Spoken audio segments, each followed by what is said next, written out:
Bienvenue sur Azimut, le podcast de l'orientation. Cet épisode est un peu particulier. Nous allons diffuser le discours d'un groupe d'étudiants qui s'expriment lors de leur remise de diplôme. Ils terminent leur cursus à AgroParisTech en mai 2022. Et vous allez entendre qu'ils ne sont pas tout à fait en accord avec ce qu'ils ont appris. Petit rappel préalable sur ce qu'est AgroParisTech. Je lis leur site. Considéré comme établissement supérieur leader dans les sciences du vivant, AgroParisTech conduit 2 missions fondamentales. La formation d'ingénieurs au cœur d'un dispositif étendu à d'autres cursus académiques et professionnalisants, et la production et la diffusion de connaissances, recherche et développement, en partenariat avec les grands organismes de recherche et les principaux centres techniques professionnels pertinents. AgroParisTech s'est assigné 6 grands domaines de compétences pour ses enseignants-chercheurs et d'activités pour ses diplômés. Les ressources agricoles et forestières, l'environnement, la transformation agro-industrielle, les biotechnologies, la distribution, l'ensemble des services accompagnant l'acte de production et de commercialisation. L'alimentation des hommes et les préoccupations nutritionnelles, la santé, la prévention des risques sanitaires, la protection de l'environnement, la gestion durable des ressources naturelles et d'une manière plus générale, la valorisation des territoires seront au cœur de la mission d'AgroParisTech.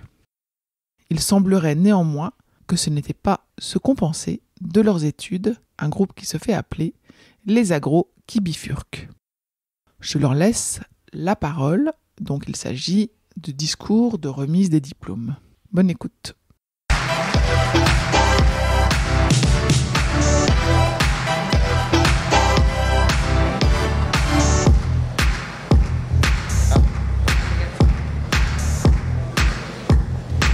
Bonjour à tous et à toutes. Donc, comme vous le voyez, on n'est pas que Lola. Là, le discours qu'on va faire, c'est un discours qui vient de nous tous, ce collectif-là. Et donc, les diplômés de 2022 sont aujourd'hui réunis une dernière fois après 3 ou 4 années à AgroParisTech. Et nous sommes plusieurs à ne pas vouloir faire mine d'être fiers et méritantes d'obtenir ce diplôme à l'issue d'une formation qui pousse globalement à participer aux ravages sociaux et écologiques en cours. Nous ne nous considérons pas comme les talents d'une planète soutenable.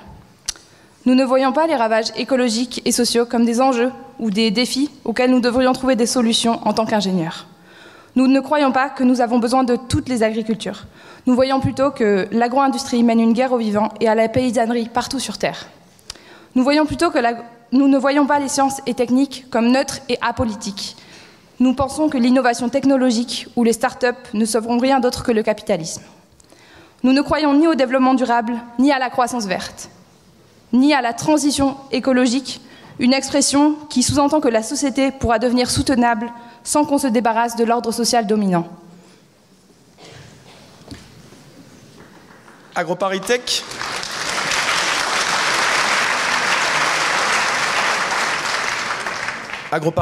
forme chaque année des centaines d'élèves à travailler pour l'industrie de diverses manières, trafiquer en labo des plantes pour des multinationales qui renforcent l'asservissement des agricultrices et des agriculteurs, concevoir des plats préparés et ensuite des chimiothérapies pour soigner les maladies causées, inventer des labels bonne conscience pour permettre aux cadres de se croire héroïques en mangeant mieux que les autres, développer des énergies dites vertes qui permettent d'accélérer la numérisation de la société tout en polluant et en exploitant à l'autre bout du monde. Pondre des rapports RSE d'autant plus longs et délirants que les crimes qu'ils masquent sont scandaleux. Ou encore compter des grenouilles et des papillons pour que les bétonneurs puissent les faire disparaître légalement. Ces jobs sont destructeurs et les choisir, c'est nuire en servant les intérêts de quelques-uns. C'est pourtant ces débouchés qui nous ont été présentés tout au long de notre cursus à AgroParisTech. En revanche, on ne nous a jamais parlé des diplômés qui considèrent que ces métiers font davantage partie des problèmes que des solutions et qui ont choisi de déserter.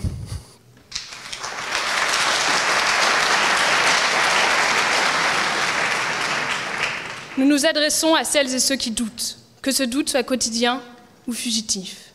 À vous qui avez accepté un boulot parce qu'il faut bien une première expérience.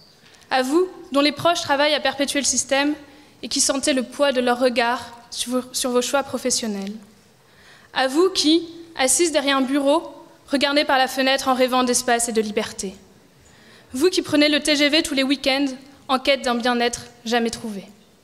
À vous qui sentez un malaise monter sans pouvoir le nommer, qui trouvez souvent que ce monde est fou, qui avez envie de faire quelque chose mais ne savez pas trop quoi, ou qui espériez changer les choses de l'intérieur et n'y croyez déjà plus. Nous voulons vous dire que vous n'êtes pas les seuls à trouver qu'il y a quelque chose qui cloche, car il y a vraiment quelque chose qui cloche. Nous aussi, nous avons douté et nous doutons parfois encore. Mais nous refusons de servir ce système et nous avons décidé de chercher d'autres voies, de construire nos propres chemins.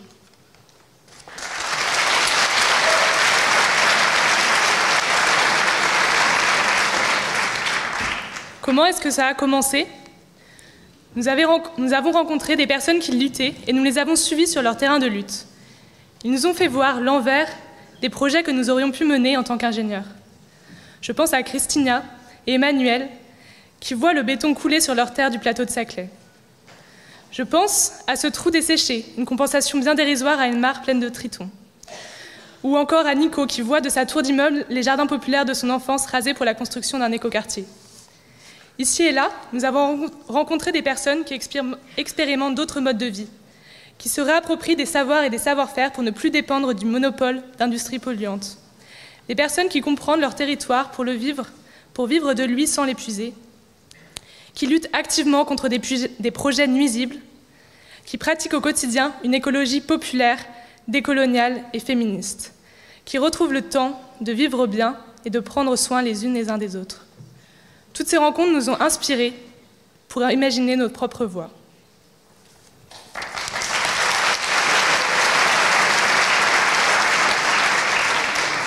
J'habite depuis 2 ans à la ZAD de Notre-Dame-des-Landes où je fais de l'agriculture collective et vivrière, entre autres choses. Moi, je suis en cours d'installation en apiculture dans le Dauphiné. J'ai rejoint le mouvement Les Soulèvements de la Terre pour lutter contre l'accaparement des terres agricoles et leur bétonisation partout en France. Je vis à la montagne, j'ai fait un boulot saisonnier et je me lance dans le dessin. On s'installe en collectif dans le Tarn sur une ferme tardelien avec un paysan boulanger, des brasseurs et des arboriculteurs. Je m'engage contre le nucléaire près de Bure. Je me forme aujourd'hui pour m'installer demain et travailler de mes mains. Nous considérons que ces façons de vivre sont plus que nécessaires et nous savons qu'elles nous rendront plus fortes et plus heureuses. Vous craignez de faire un pas de côté parce qu'il ne ferait pas bien sur votre CV, de vous éloigner de votre famille et de votre réseau, de vous priver de la reconnaissance que vous vaudrez une carrière d'ingé agro. Mais quelle vie voulons-nous ? Un patron cynique, un salaire qui permet de prendre l'avion, un emprunt sur 30 ans pour un pavillon, même pas 5 semaines pour souffler par an dans un gîte insolite, un SUV électrique, un Fairphone et une carte de fidélité à la Biocop, et puis un burn-out à 40 ans. Ne perdons pas notre temps, et surtout, ne laissons pas filer cette énergie qui bout quelque part en nous. Désertons avant d'être coincés par des obligations financières. N'attendons pas que nos mômes nous demandent des sous pour faire du shopping dans le métavers, parce que nous aurons manqué de temps pour les faire rêver à autre chose. N'attendons pas d'être incapables d'autre chose qu'une pseudo-reconversion dans le même taf, mais repeint en vert. N'attendons pas le 12e rapport du GIEC, qui démontrera que les États et les multinationales n'ont jamais rien fait d'autre qu'aggraver les problèmes, et qui placera ses derniers espoirs dans les soulèvements et les révoltes populaires. Vous pouvez bifurquer maintenant. Commencer une formation de paysan boulanger, partir pour quelques mois de woofing, participer à un chantier sur une ZAD ou ailleurs, vous engager auprès de celles et ceux qui en ont besoin, vous investir dans un atelier vélo autogéré ou rejoindre un week-end de lutte avec les soulèvements de la Terre. Ça peut commencer comme ça. À vous de trouver vos manières de bifurquer.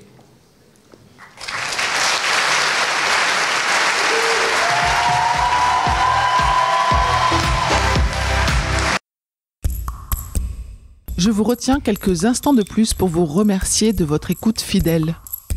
Les nombreux messages que vous nous envoyez nous touchent beaucoup et nous lisons toujours les avis que vous nous laissez sur Apple Podcast avec émotion. Si ce n'est pas encore fait, allez nous déposer 5 étoiles et rédiger votre commentaire sur Apple Podcast et sur Spotify. Vous pouvez également vous abonner pour avoir les épisodes dès leur sortie. Et surtout, partagez l'existence du podcast autour de vous, parlez-en. Pour bénéficier d'une lecture d'épisodes par thématique, nous vous recommandons d'aller sur notre site azimut-podcast.com. Vous verrez, tout y est très bien classé. Je vous souhaite une bonne journée ou une bonne soirée et à bientôt sur Azimut.